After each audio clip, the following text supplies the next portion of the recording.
All right, everybody, welcome to the third hour of the Elias Macko Show. We made it to Friday. Last show of the week. Last hour of the last show of the week. Very jazzed for this hour. It's action-packed. Here's how we will start. With a story from right here at home. The RCMP has launched an investigation into allegations of misconduct.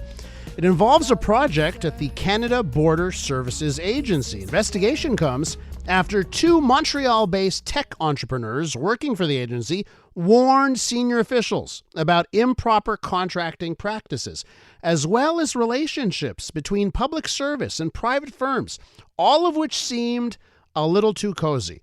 Let's find out more here. And we're going to go to Ritika Dutt, one of the co-founders of Botler. Ritika, welcome to the program. Hi, Elias. Okay, so listen, and I think in a previous life we spoke on another show that I was a part of. So it's great to catch up with you again. It is. It's good to speak to you after all this time. I guess, you know what? Let's start off, Ritika, with what Botler does. What does your company do? Because I think this plays into what you discovered. Why don't you tell our listeners? Yeah, absolutely. I think it's a really important part of the story. So Botler is an artificial intelligence company, and we have an AI system in which users can enter a statement, which is pretty much a sentence or a couple sentences describing something that they have experienced or witnessed in which they believe that there's some sort of misconduct and that they would like to learn a little bit more about in the context of the law.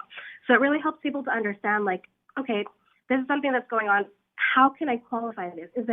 Are there laws around this? And a lot of the time it's like, you know, is this something that I have rights in, or is this something that I'm maybe overthinking a little bit? So that is kind of what we've been doing for a long time. We've talked to you about this before when we were just focused on sexual harassment. And with all of this work that's out there, the Government of Canada contacted us way back in November of 2019 via one of their proxies in order to implement Botler's system for all federal public servants at the Government of Canada, starting with a pilot project at the CBSA. And one of the things to consider here is that one of the biggest barriers that prevents employees and individuals who face misconduct in general from coming forward is this fear of reprisal or facing retaliation. So the idea really was for the Government of Canada to provide Botler as an anonymous third-party system that would be able to interact with their employees and public servants without the fear of retaliation. And it's so interesting, right? Because you can put in some protections for whistleblowers, but it can never guard against everything, and that's why so many people are hesitant to blow the whistle here. So, what did you discover here that made you report concerns to the CBSA?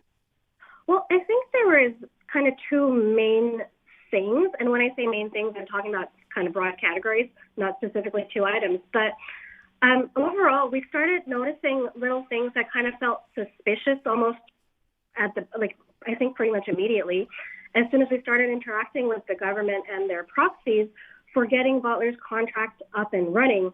And they were just little things that we didn't really understand at that point. It was such a complicated kind of minefield to navigate, but it just felt wrong.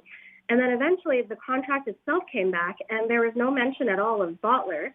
And throughout this process, we've been interacting with the government and one of their proxies, but the contract that was given back to us was executed through two completely different proxies that we had no experience with.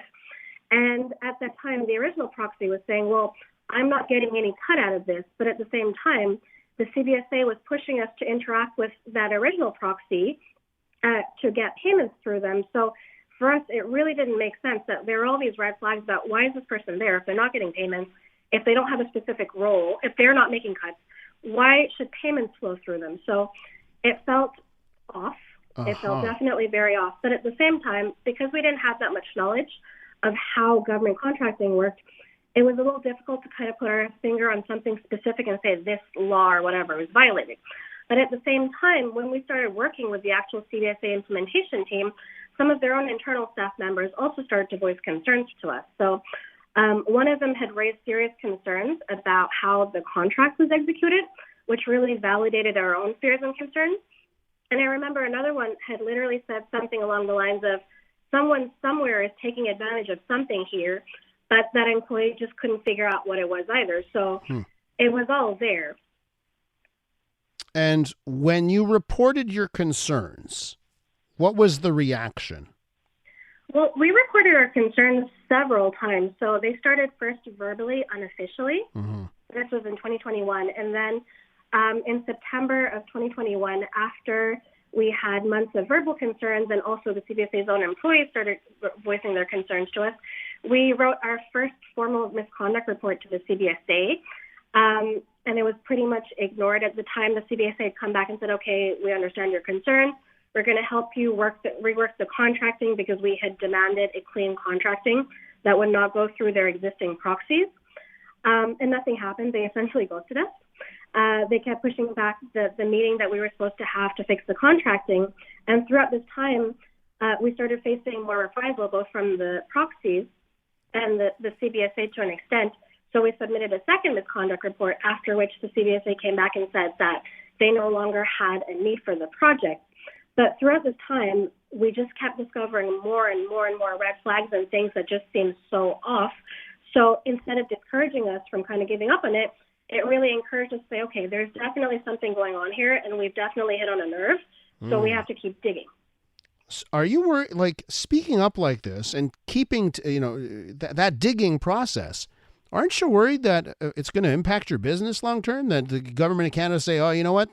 That when they find something wrong, they're going to speak up about it. Is that a concern?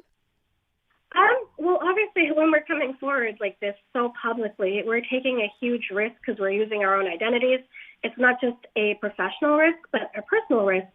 And there's definitely a huge risk to our business and everything that we've worked so hard to build over the past few years. I mean, you've been following Botler's progress throughout from the very beginning. But what we realized is, look, if our company's job is to detect misconduct and we look the other way, it just doesn't make sense. We realized quite a while ago now that this was something that was way bigger than Botler. As a company, it was way bigger, and it is way bigger than us personally as well. So when you look at it that way, it becomes a very simple calculus, and there's really no other option but to come forward and actually walk the walk, not just talk the talk. So I think at the end of the day, between myself and my business partner, what we've kind of accepted is that if we get sacrificed in the process, but it helps 38 million Canadians learn what's going on behind the scenes, and it leads to much needed change on how the government of Canada is spending our hard-earned money, then I think it's worth it. And just to wrap up here, if your allegations, if what you're discovered, if it is the case, we're talking about millions and millions of dollars of taxpayer money that's going somewhere that it shouldn't be. Is that in a nutshell? Is that right? Yeah, absolutely. You hit it. Listen, we got to leave it there. We're out of time, Ritika, but I enjoyed our conversation immensely, and I hope we get to the bottom of this, and maybe we can catch up again to find out what how this investigation goes. Okay. Yeah, absolutely. We have a series called Declassified with Botler, where we'll also be releasing updates to the story as we go along. So definitely follow along, and I'd love to catch up in a bit. Absolutely. Ritika Dutt is one of the co-founders of the company Botler, an AI company.